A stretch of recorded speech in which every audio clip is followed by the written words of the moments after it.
Welcome to the River Company's production of the original play by James Nelson, The Witch of Harpswell. A retelling of a local folk tale, River Company is excited to present both our first original written piece as well as the first that is grant supported. We thank the Maine Arts Commission for its support bringing this project to fruition. What you will watch tonight is a first pass at what we hope will become a larger community effort once social conditions allow. As a beginning, we have done well. These performers include local artists, international scientists, retired educators, and busy parents of young children. River Company is a nonprofit community theater in Mid-Coast Maine that strives to bring new talent into local theater and theater to our community. Enjoy the show.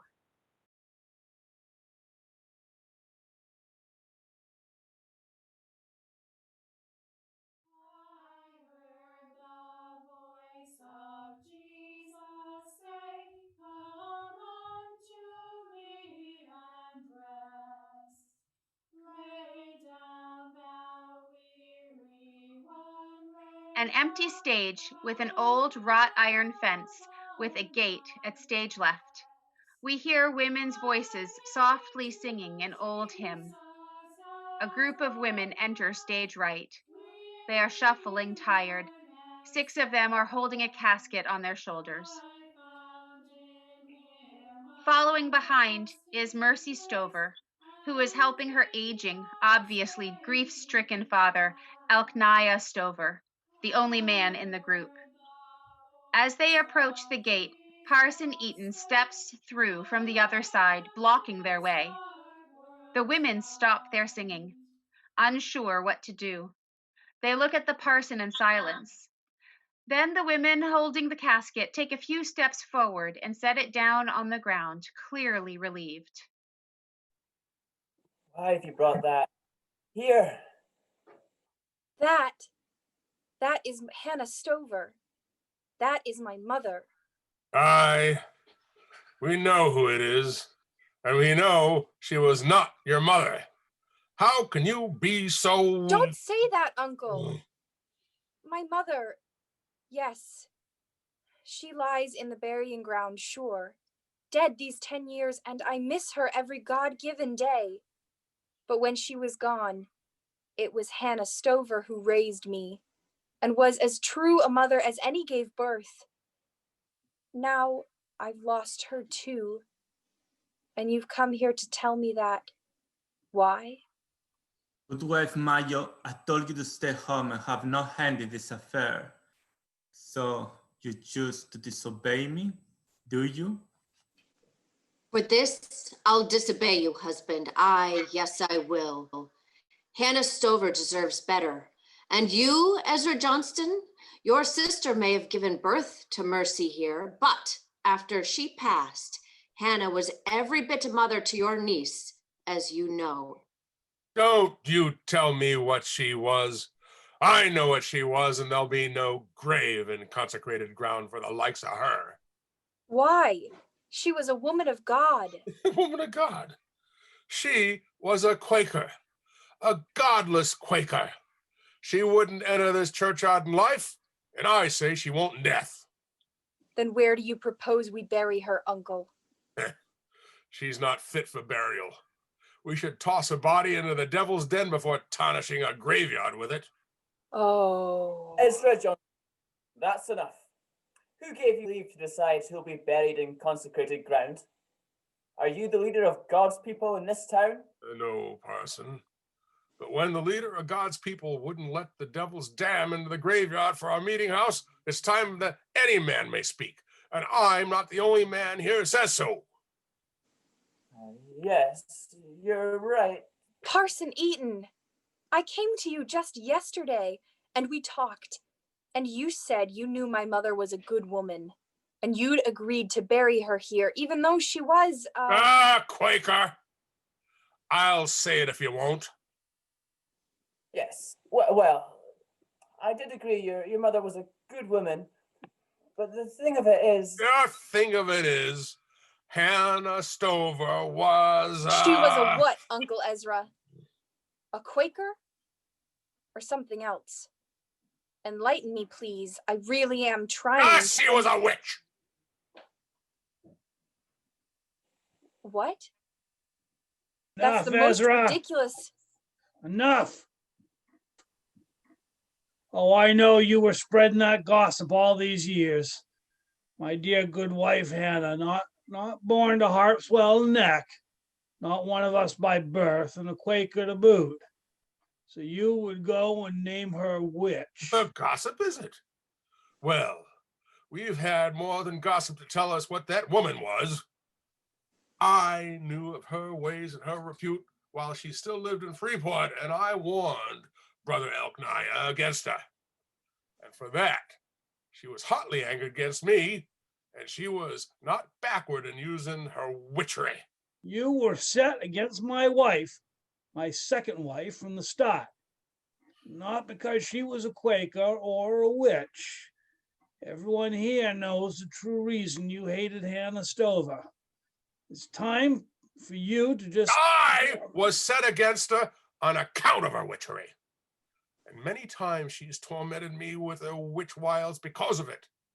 Here, Brother Daniel was in my boat when first she used her black arts against me. Brother Daniel, you tell the story.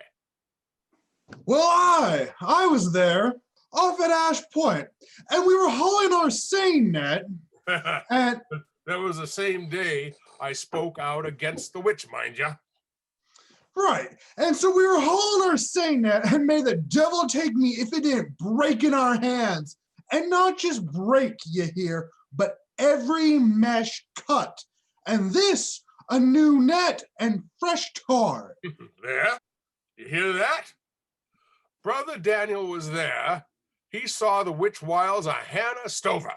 Why did you not speak out so openly against Hannah when she was alive, Ezra? Was you afraid of her witchy wiles? Or was you afraid you'd need her help again? Now she's dead, but you know how she's still part of our town. How is your hand, Uncle? Hand? My hand is fine, niece. Why shouldn't it be? Well, I recall when it was not so fine at all. And I know who you turn to for help. Scene shifts to the interior of the Stover home, a small but cozy house. Hannah Stover is sitting in a rocking chair, embroidering. Her clothing is noticeably better than the fishwives we have seen. Elkniah Stover, hardy and vigorous, is sitting across from her reading a book. Mercy is at work at a table making bread. Elkniah looks up from his book as if he has heard something.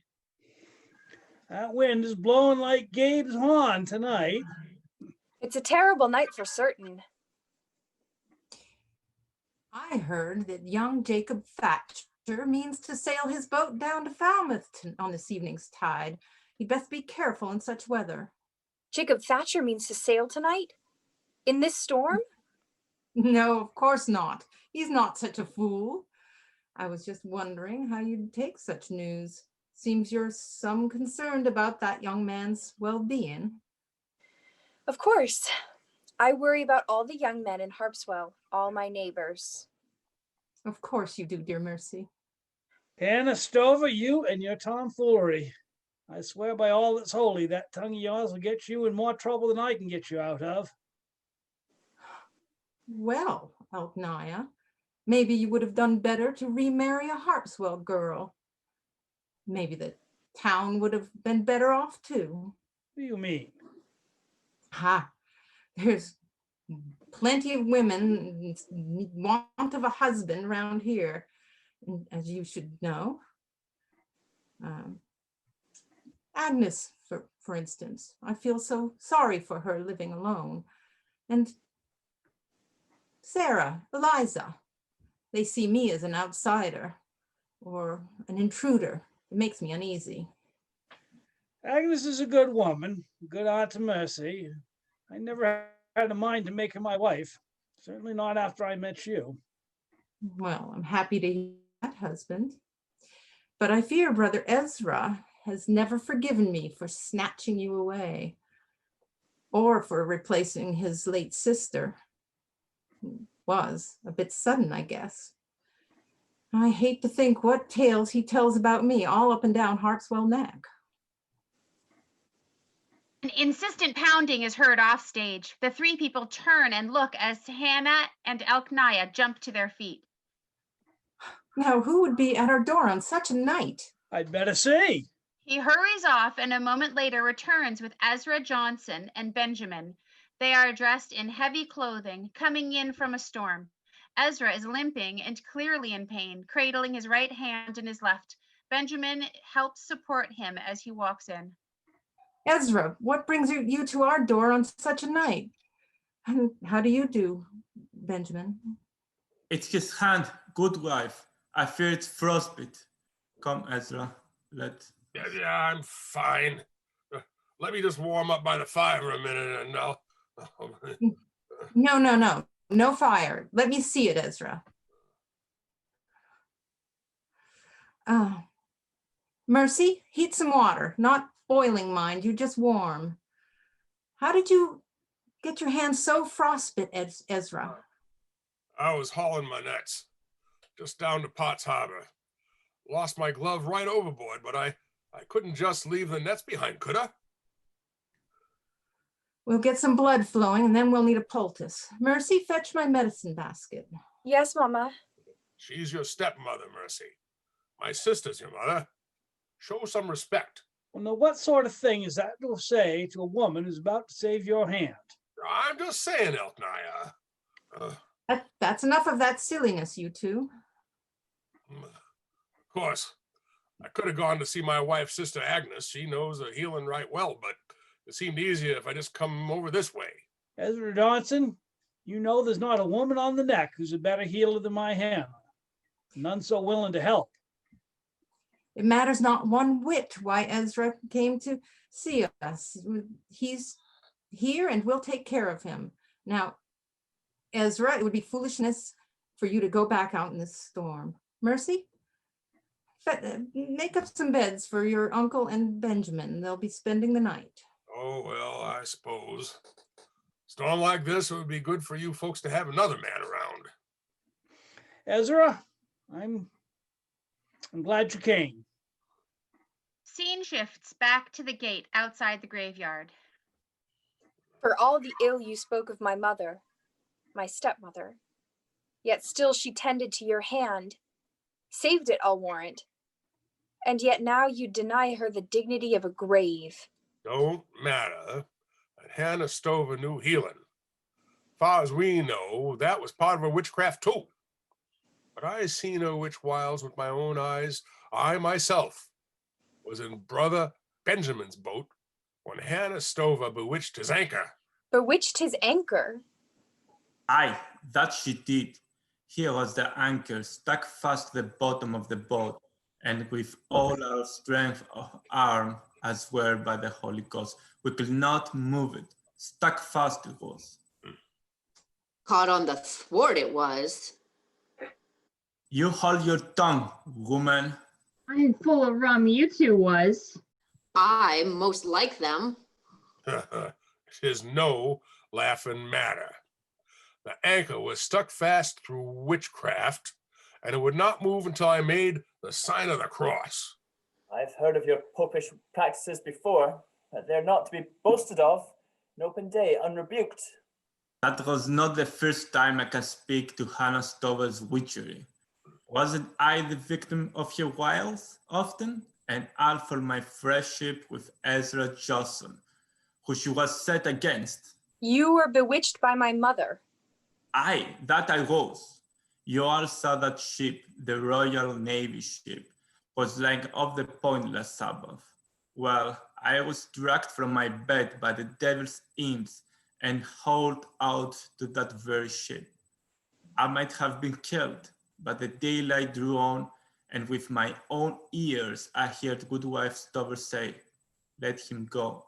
It was almost cock crowing. What do you say to that? I say you're touched by the moon, Goodman Benjamin, to be telling such a tale. That is not a way to speak to a man. I will not be insulted like this. You embarrassment. Show some guts, would you? Stand up to him for once in your life. People, Please, Oh, come on, Parson, do the right thing. come now. Now, Abigail, the Bible says, Thou shalt not suffer a witch to live, nor shall one suffer one in Consider death. that. You can't That's say my wife you're talking about.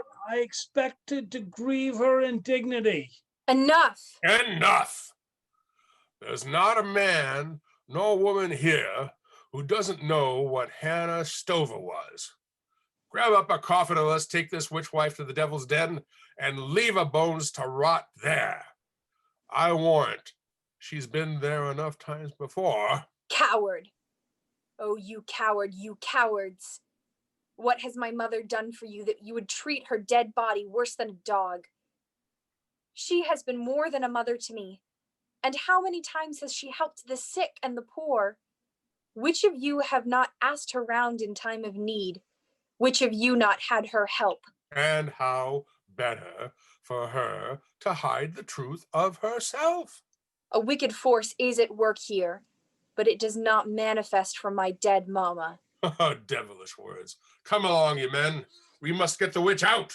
Suddenly, Jacob Thatcher enters by running. He jumps at Ezra and pulls him away. Let be, Ezra Johnson. Let be, or it be worse for you. Ezra pulled back to hit him. Jacob doesn't flinch, but rather winds up to hit Ezra. Parson Eaton throws himself in the middle. Stop now! I warn you, this is going too far. You took care to keep from me what you meant to do tonight. Didn't you, Ezra Johnson? Well, I'm sorry to say I got word anyway. And to my last breath, I'll see you don't throw Hannah Stover into the devil's den. And how do you hear, Jacob Thatcher? Was it Hannah Stover's voice in your head? The witch wife still calling to you, dead though she may be? Well, of course. Jacob Thatcher would be here to stand betwixt us and the dead witch wife.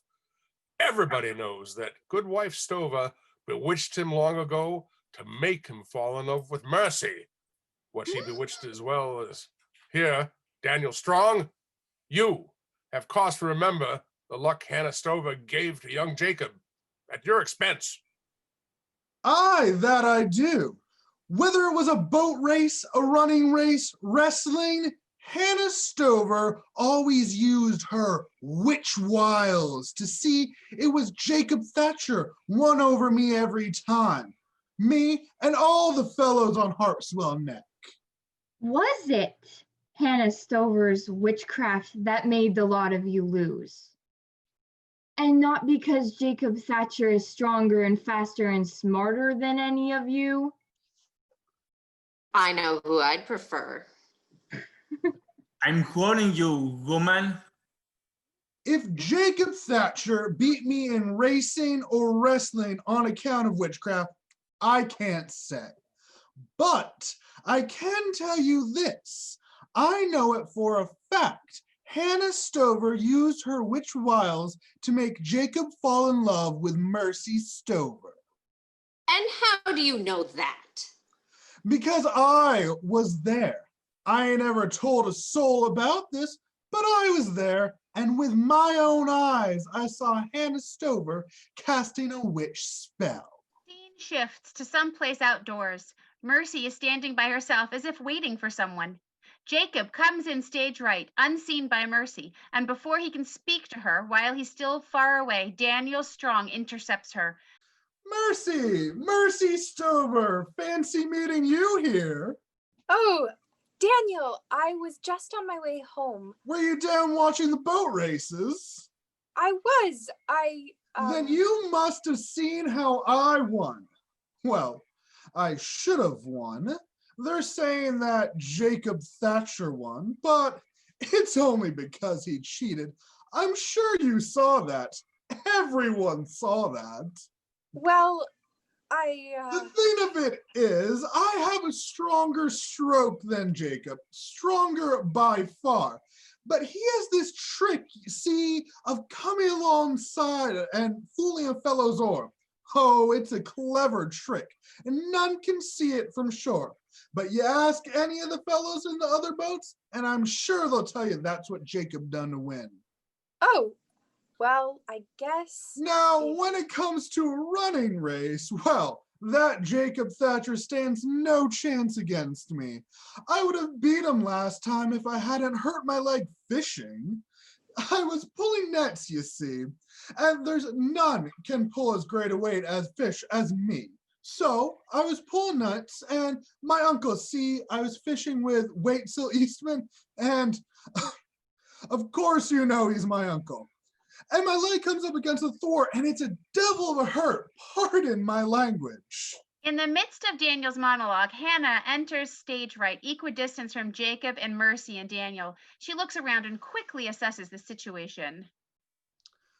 But I wanted to say, is Mercy, you know, there's a picnic at the church next Sunday, and there'll be running races and such, and I was wondering, you know, I was just thinking that. Oh, Mama, what is it?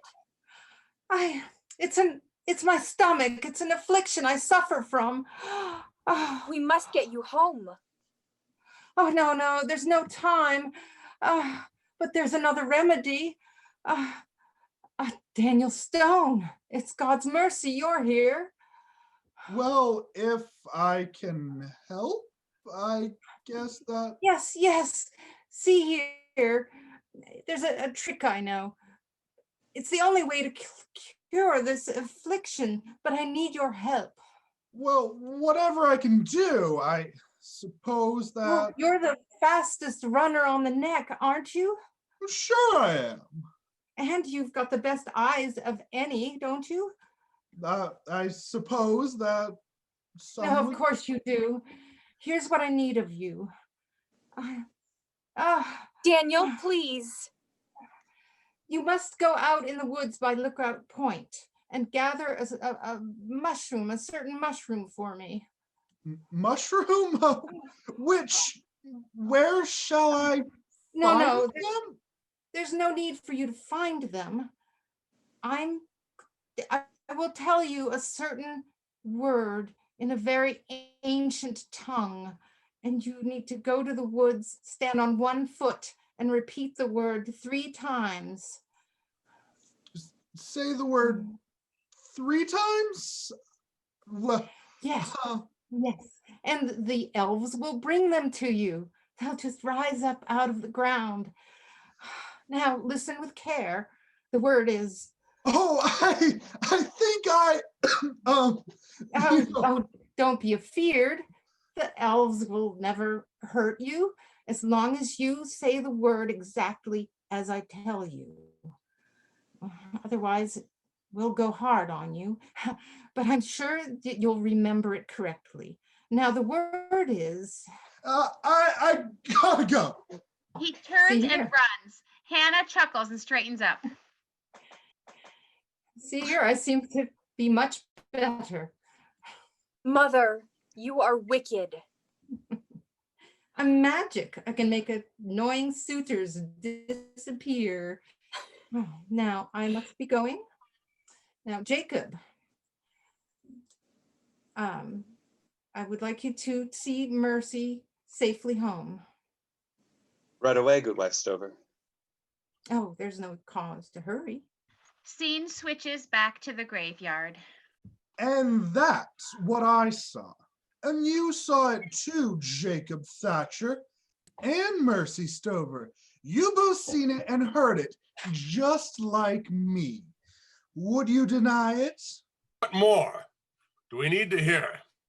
Proof from the witch's own mouth that she comports with the devil's own folks.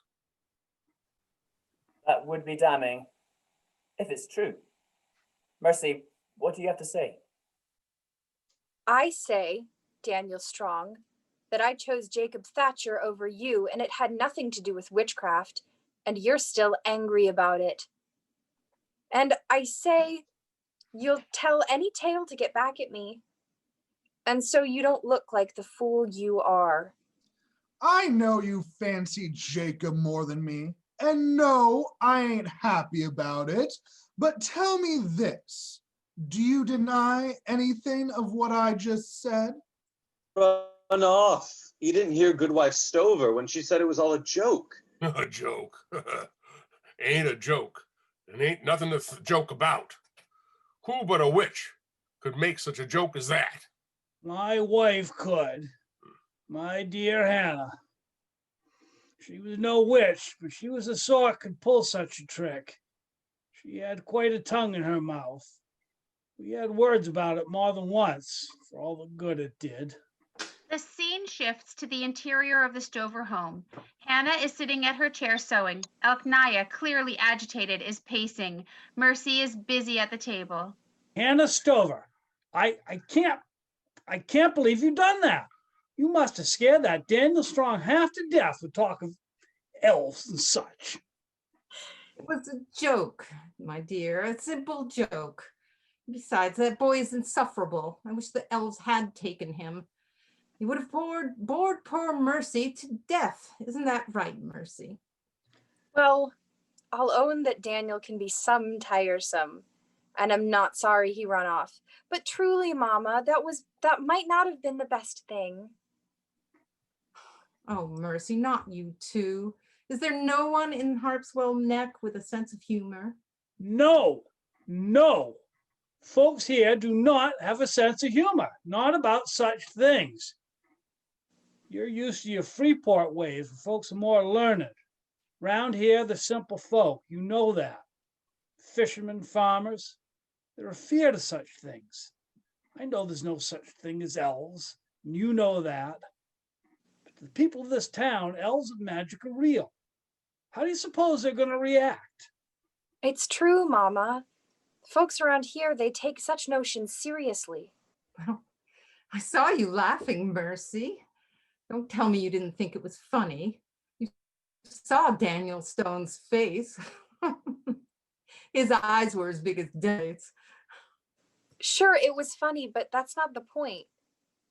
The point is, folks around here are suspicious of anyone wasn't born and raised on Harpswell Neck. Now you start saying things like you just did, and folks are like to say that you're a what, my dear? A lunatic? A mystic? A Quaker? A witch, Hannah. You keep talking about summoning elves and such, and folks around here are going to say you're a witch. Oh, please, Elkniah.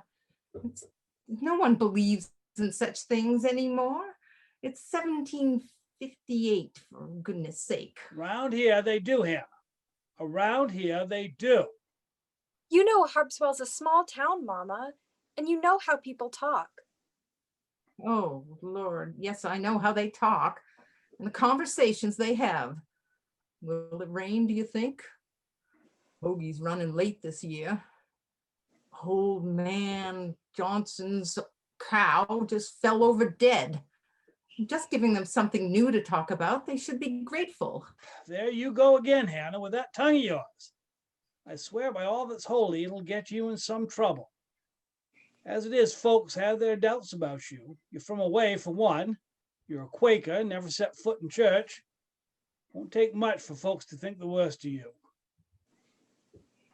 Very well, then. If you two are so concerned, I will do my best to keep my witticisms to myself. Hannah, Mercy and I have already lost one wife and mother. The sharp knocking on the door. Elkniah rushes off to see who it is. He enters again with Abigail Eastman following behind, obviously worried. Hannah jumps to her feet. Abigail, whatever is it? Oh, my dear baby girl. Goodwife Stover reckons she has scarlet fever. She's burning up. Of course, dear Abigail. I'll just get my broomstick and fly right over. What? Hannah? Forgive me, Goodman Stover. I'll mind my tongue. Let me get my medicine basket.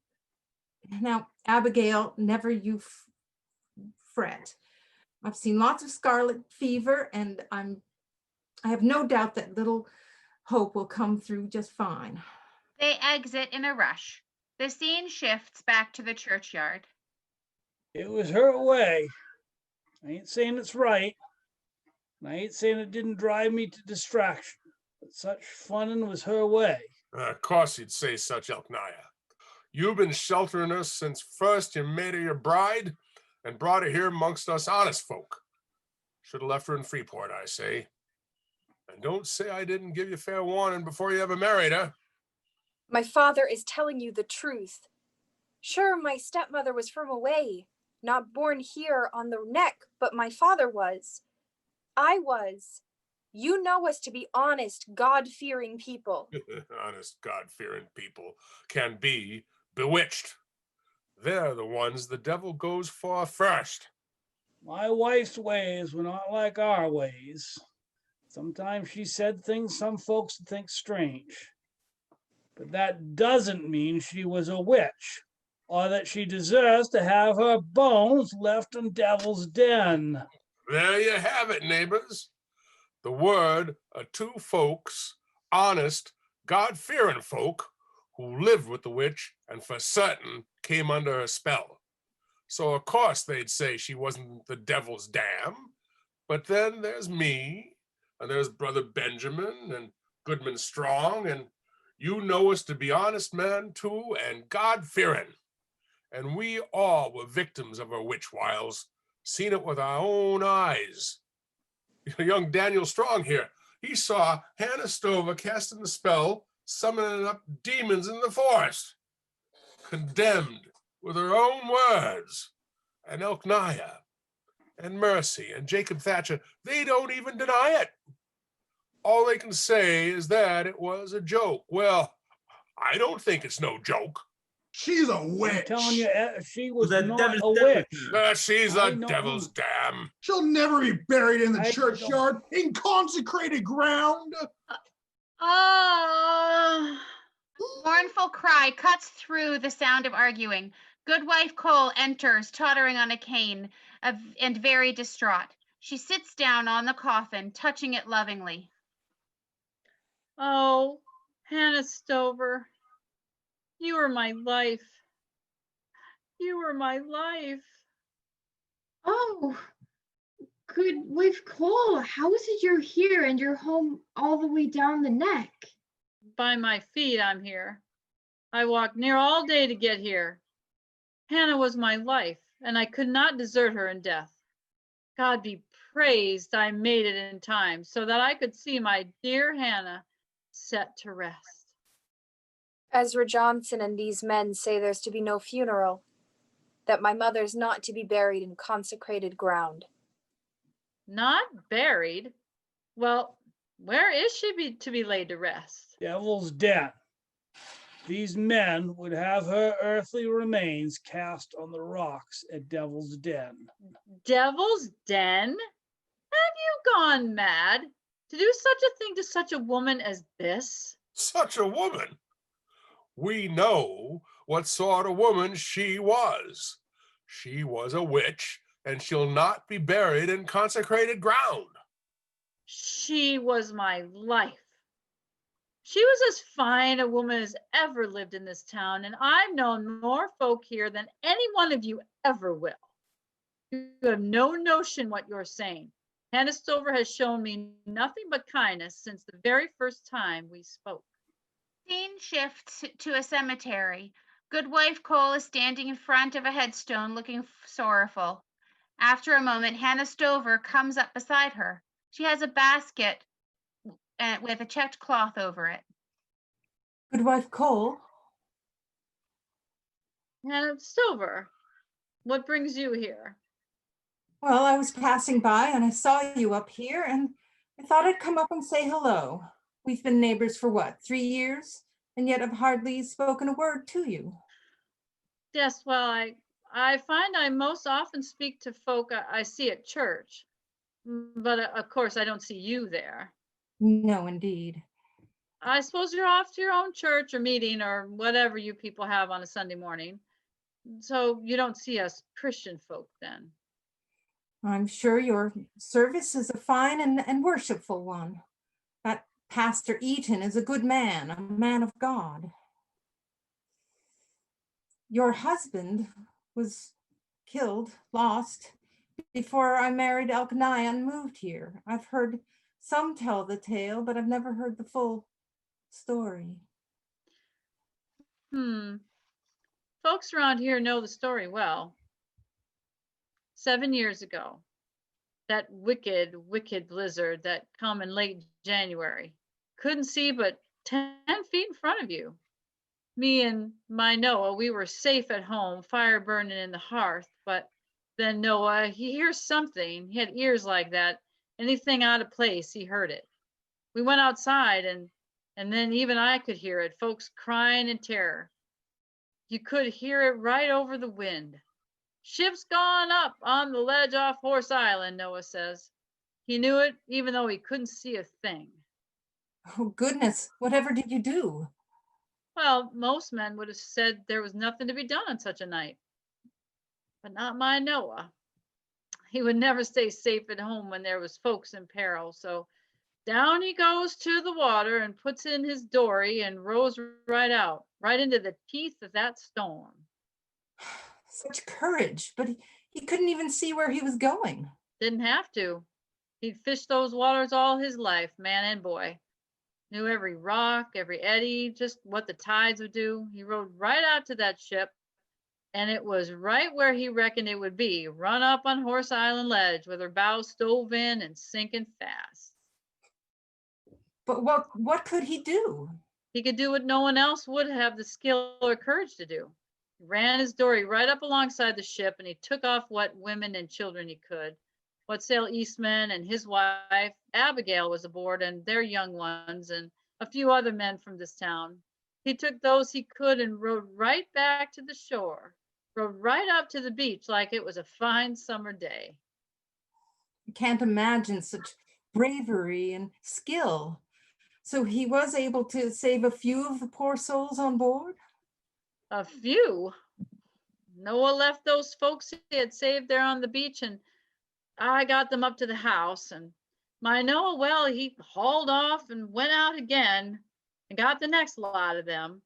He made 4 trips that night, brought them all off, right down to the cabin boy. No one knows what happened that last run. It was just Noah and a couple of the sailors. No one knows.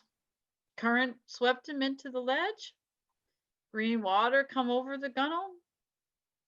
No one could live long in that water, cold as it was. We found him the next day, half a mile east, washed up. Greater love has no one than this, than to lay down one's life for his friends. You know your scripture. John 15:13. I've always been particularly fond of that one.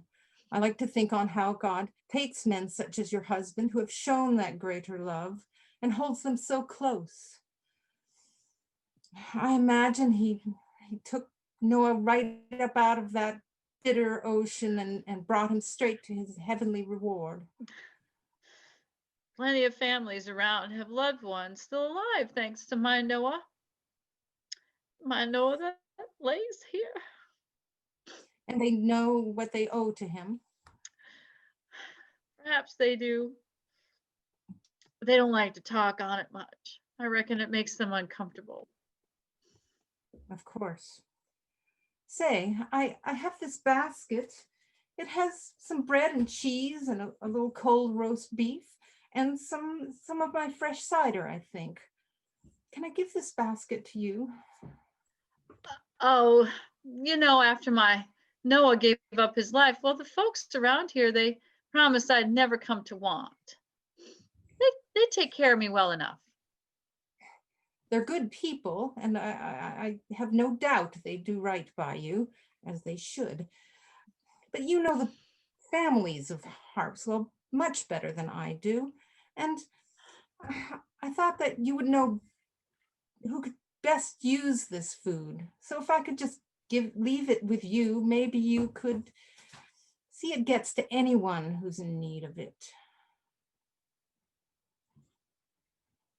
Well, I suppose I could. Truly, anyone in need. It would be a great blessing to me if you would see it gets to them. I'll do that, Goodwife Stover. Oh, and look at you. You've forgotten your cape and such a wind blowing. Pray take mine. I have another at home, and truly I prefer that one to this. Oh, well, thank you. Thank you, Goodwife Stover. It is getting cold up here. I'll come by your house later today to return this cape, or might it be tomorrow? Oh, there's no hurry at all. Say, how about this? Suppose I come and pay a call on you next week. You can tell me more about your Noah, and I can pick up the cape then. And I can bring you more food for those in need. Would that be agreeable?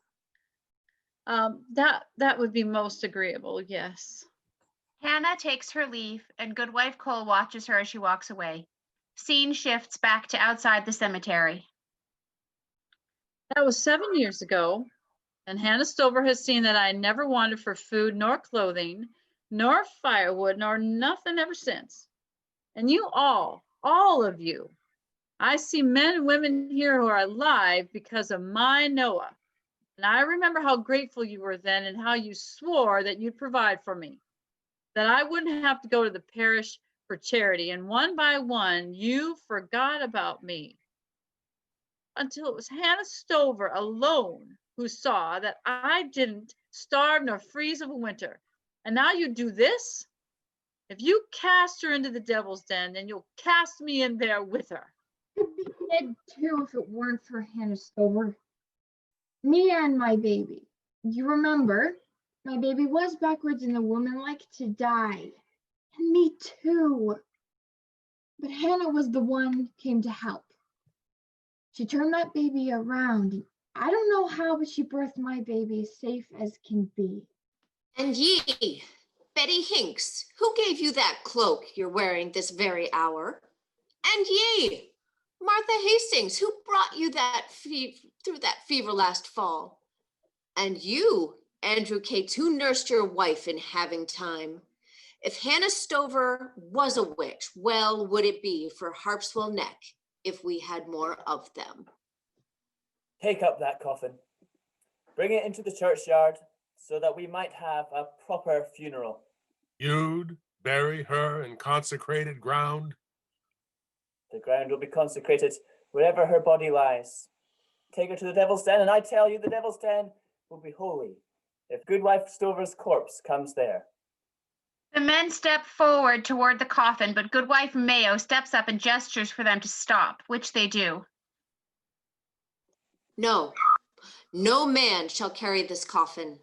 The women who have brought it so far, in spite of their husbands' orders, will carry it the rest of the way. They lead the way into the churchyard, softly singing the hymn they were singing when they first arrived. Mercy and Elkniah and Goodwife Cole follow right behind, and then the men after them. Ezra and Parson Eaton are last. Are we to bury a witch? No, Ezra. We're to make the grave of a saint.